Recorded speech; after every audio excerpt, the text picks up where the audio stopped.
Selamat siang saudara-saudara sekalian, salam sejahtera untuk kita semua. Kita bertemu lagi dalam pembicaraan beberapa masalah yang kemungkinan ke depan akan berkembang dan harus kita antisipasi sesuai dengan perkiraan keadaan yang kita susun untuk ke depan ya, sampai tahun 2023 diperkirakan akan berkembang beberapa masalah yang perlu kita antisipasi. Masalah tersebut adalah permasalahan tentang teror atau terorisme, permasalahan tentang radikalisme, permasalahan tentang konflik horizontal.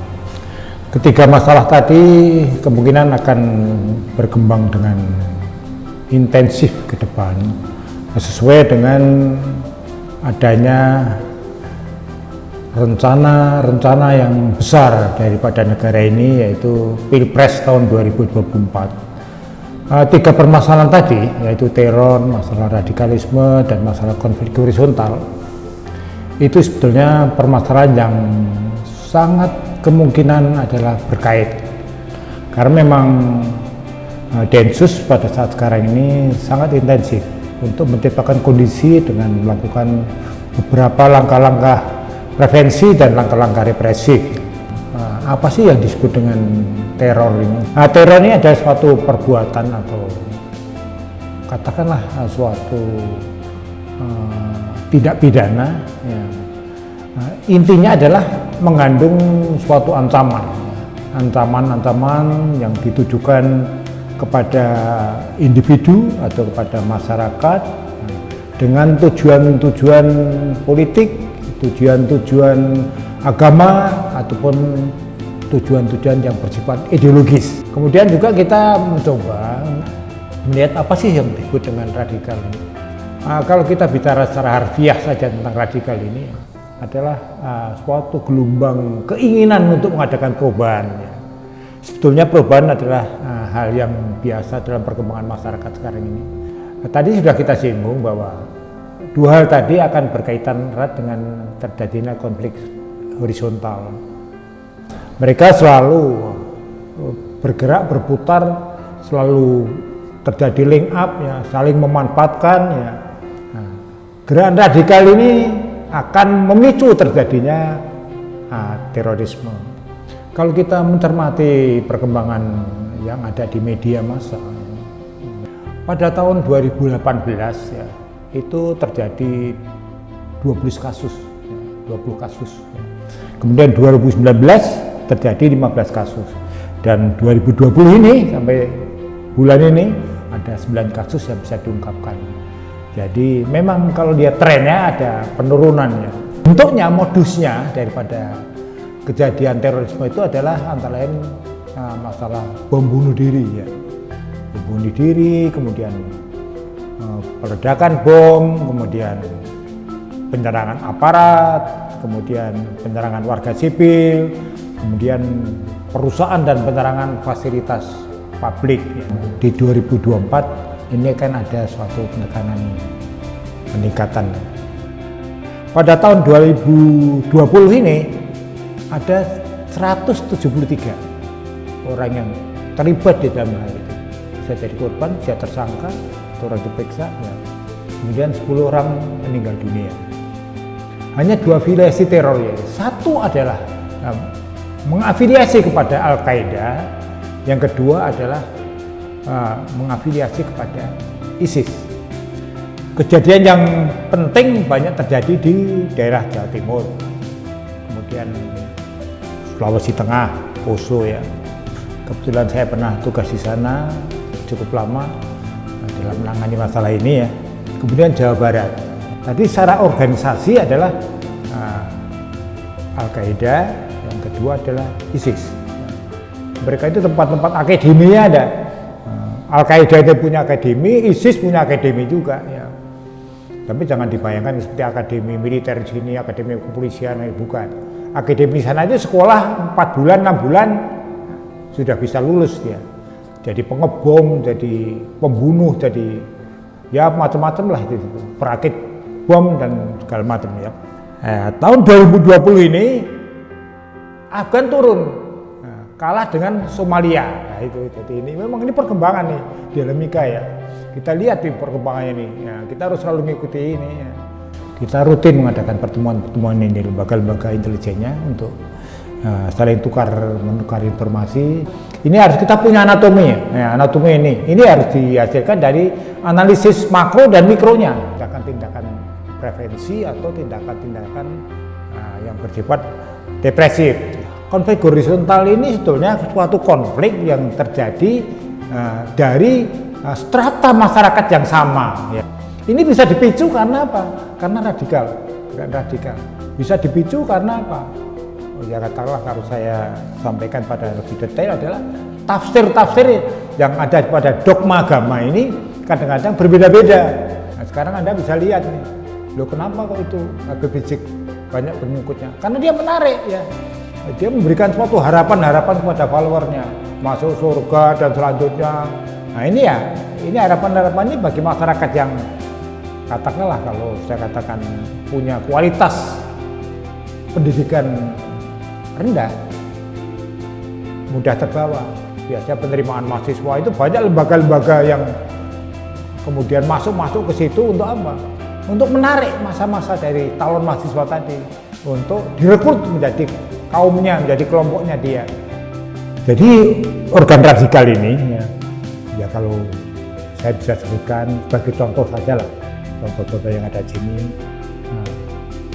yang saya anggap ini perlu dipantau, perlu dideteksi berlanjut, perlu dikartotekan, perlu kita membangun jaringan di dalamnya. Ini perlu.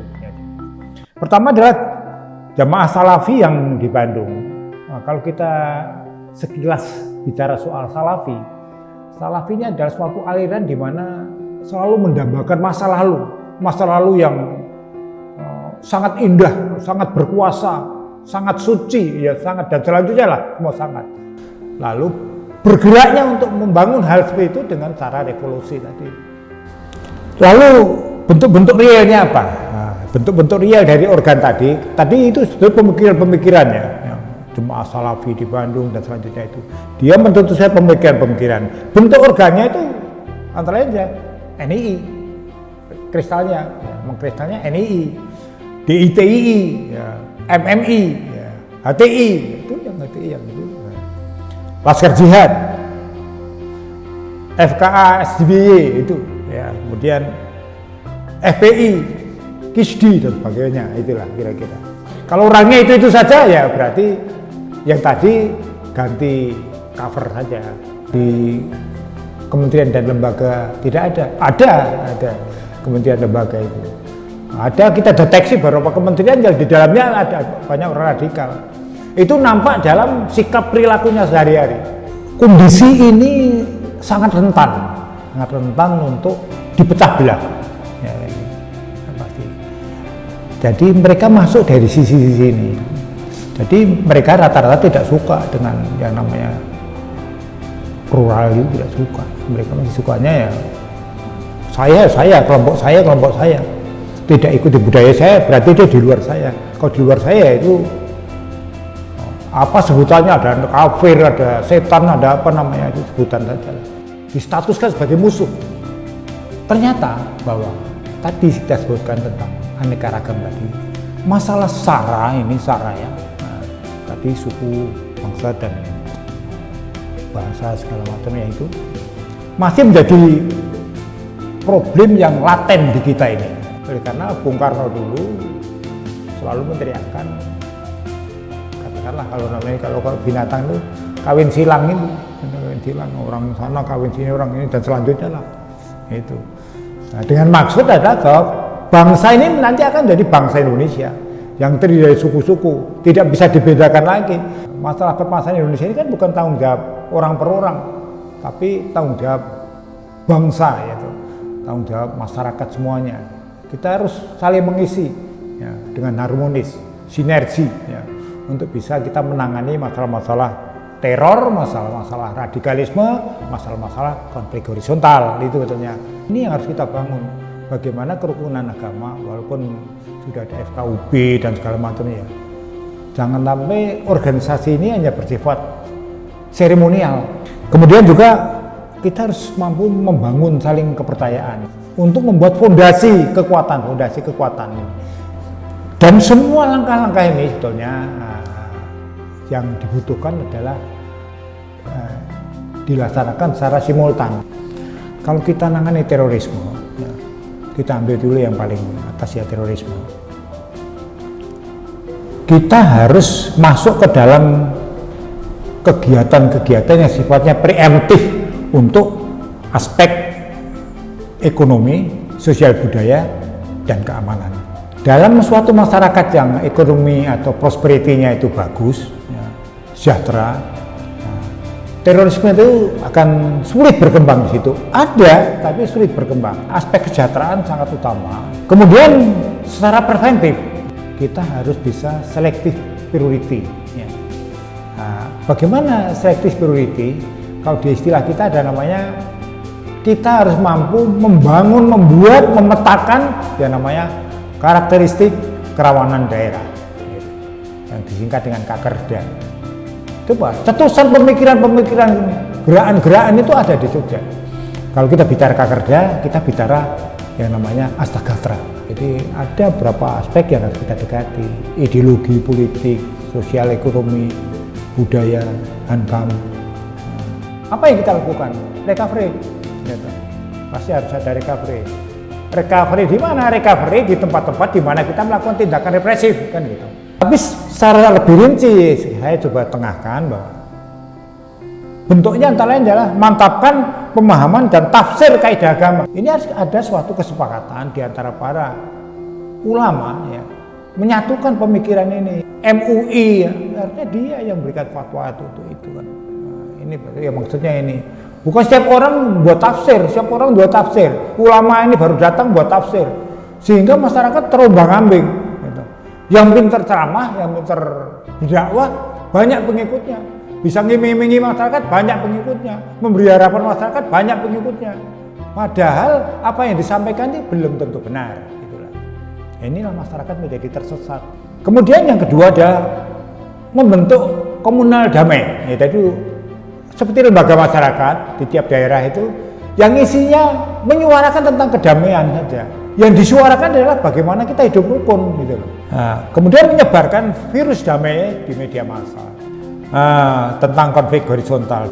Pemicunya apa? Ya tadi yang saya sampaikan yang pertama tadi itu beda persepsi dan segala macam. Kemudian dipicu dengan yang micu pasti ada itu untuk mereka bisa konflik horizontal itu misalnya perkelahian antar remaja, pasti ada yang namanya faktor pencetus, pasti ada. Para penegak hukum harus tegas masalah ini. Kemudian ada dua hal yang dalam konflik horizontal yang perlu kita kedepankan, yaitu menutup konflik. Yang kedua adalah mengelola konflik. Aparat yang harus mengelola. Dengan cara apa? Dipertemukan mereka itu, cari pemufakatan, kesepakatan, apa sih yang menyebabkan kamu gelut itu apa? Pengaruh gerakan global oleh negara itu memang oleh negara ini masih ada pengaruh dari negara-negara luar. Seperti sekarang kalau Amerika sedang selesai pilpres, ada tidak pengaruh ke kita? Ada, pasti ada. Kebijakannya pasti berpengaruh. Kan gitu. Biden bagaimana, Trump bagaimana, pasti beda. Nah, kita harus bisa mengantisipasi itu. Kemudian konflik kawasan ini, Natuna itu. Kemudian propaganda di media sosial ini sulit dibendung, tadi sudah tersinggung.